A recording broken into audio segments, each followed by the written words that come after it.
Hi. So today we are going to solve one of the most trickiest and the conceptual question of number system which is in front of you. I would say please pause the video and try to solve this question. I hope आपने video pause की होगी, इस question को solve किया होगा. Before solving this question, let's understand two things. It has language. The one part is the language and the other part is concept. So first we are going to discuss the concept, then we'll discuss the language and solve this question. So what is the concept?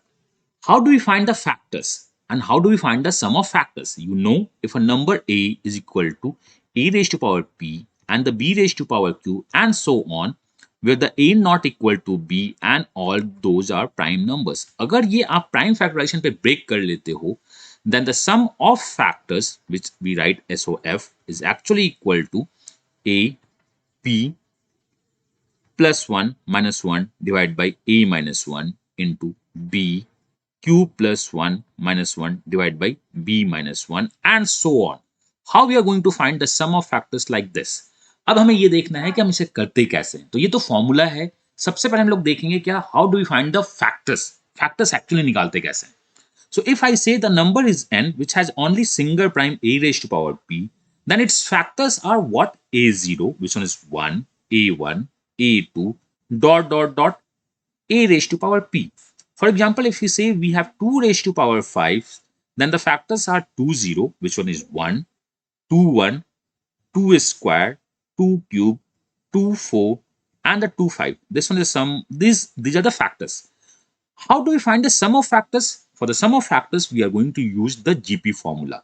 What is GP summation? Summation of GP is A, which one is first term, Rn minus 1 upon R minus 1, where the R is the common difference. If we say the sum of all the factors of A raised to power P, the first term is 1.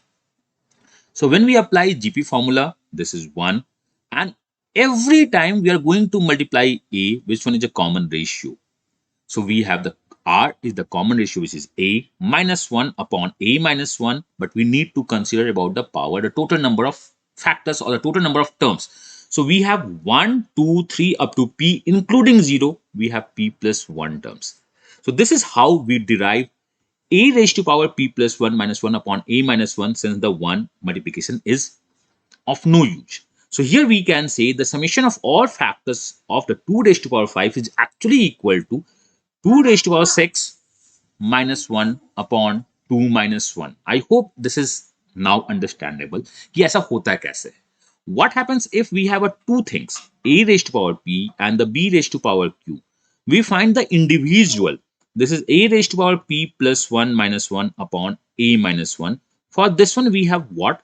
B raised to power q plus 1 minus 1 upon b minus 1 with the same concept. Then since they both mutually exclusive are not elements, since both are not mutually exclusive, so we can say we need to multiply, because वो दोनों एक साथ अगर करते हैं, हमें ए में भी काम करना होता है, हमें बी में भी काम करना होता है, तो हमें दोनों में साथ काम करना होता है. तो मैंने कहा चलो ठीक है, this is how we are going to find the factors. Power decrease करते हैं, सॉल्व करते हैं.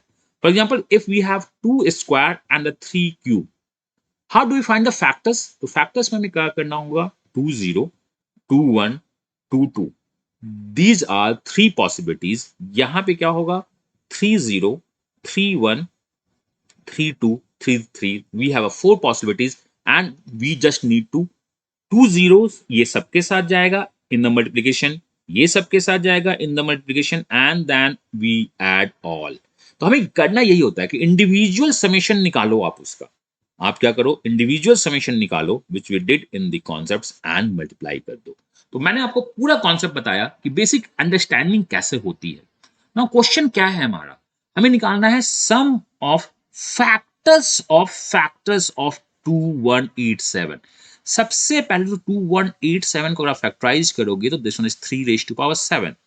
अगर आपको इसका सम ऑफ फैक्टर्स निकालना हो, जो हमने देखा कि अगर आप इंडिविजुअल होते हो तो आप सिंगल ये फॉर्मूला यूज करते हो, तो आप अगर इसका सम ऑफ फैक्टर्स निकालोगे तो ये 3 raise to power 8 minus 1 upon 3 minus 1 दिखेगा, which one is actually equal to 2187, because हमें 3 7 पता है, into 3 the 3 raised to power 8 minus 1 divided by 2, which turns to be 21, carry is 2, 24, 26, carry is the 2, 3, 5 and the 6 minus 1 divided by 2 is actually equal to 6560 divided by 2 is 3280. This should be the answer according to you. But ये है क्या exactly? This is what? This is the sum of factors of 2187. But question ये नहीं है, question है sum of factors of all the factors. मतलब इनके जो फैक्टर्स है ना, उनके भी फैक्टर्स का समेशन निकालो. तो ये आपका क्या है, 3⁻7. पहले तो मैं लिखूंगा कि इनके फैक्टर्स क्या है. इनके फैक्टर्स हैं 30, फैक्टर्स हैं 31, फैक्टर्स हैं 32, 33, 34, 35, 36, 37.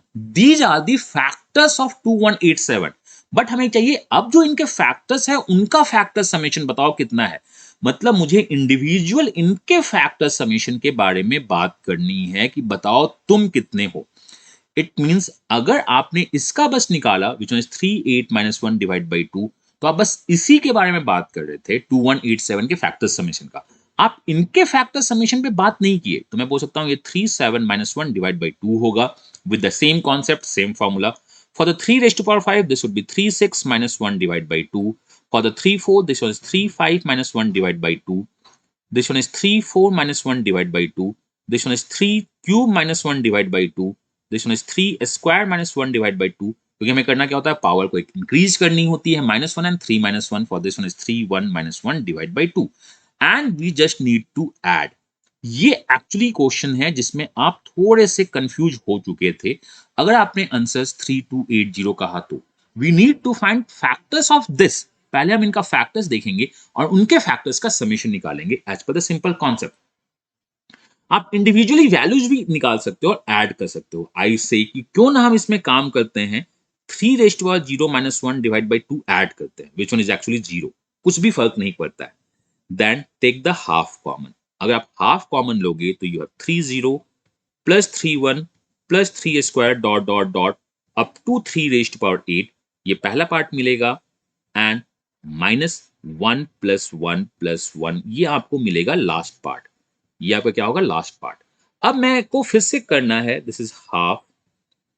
This is again the summation of GP terms. We have 3⁻9. 9 terms क्यों है, because 1 2 8 and the extra 0 9 terms -1/3 - 1 minus ये जो 1 आया है ये कितनी बार आया है. This is 1. मैं इसको भी इंक्लूड कर रहा हूं. मैंने इसको इंक्लूड किया. दिस इज इक्वल टू 0, तो मैंने यहां इंक्लूड किया, यहां हर एक में इंक्लूड किया. ये this one is 9.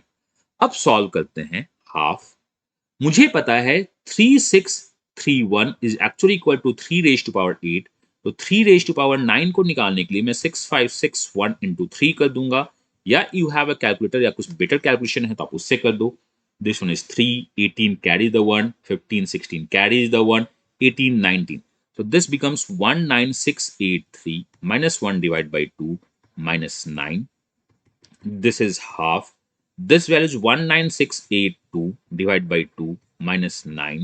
So if we solve this value 1/2, यहाँ से यहाँ अगर मैं solve करता हूँ 9 जा 18, then 18, then 41. So this is 9841 minus 9 is equal to 9832. If we divide this by this, we are going to get 2 ja, that is 4, 18, 9, 1 ja and 6. 4916 is the answer of this question, which is option number C. तो आज की learning यही है. पहला तो हमें concept सबके बारे में पता होना चाहिए. दूसरा वी नो कि एक्चुअली क्वेश्चंस क्या पूछता है. And I always say word is the new love of the question setters.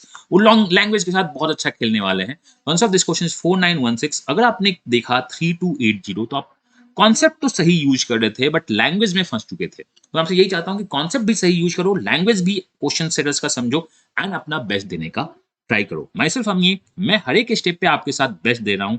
आप दो अपना बेस्ट, हम क्वेश्चंस को भी सॉल्व करेंगे, एग्जाम को भी क्रैक करेंगे.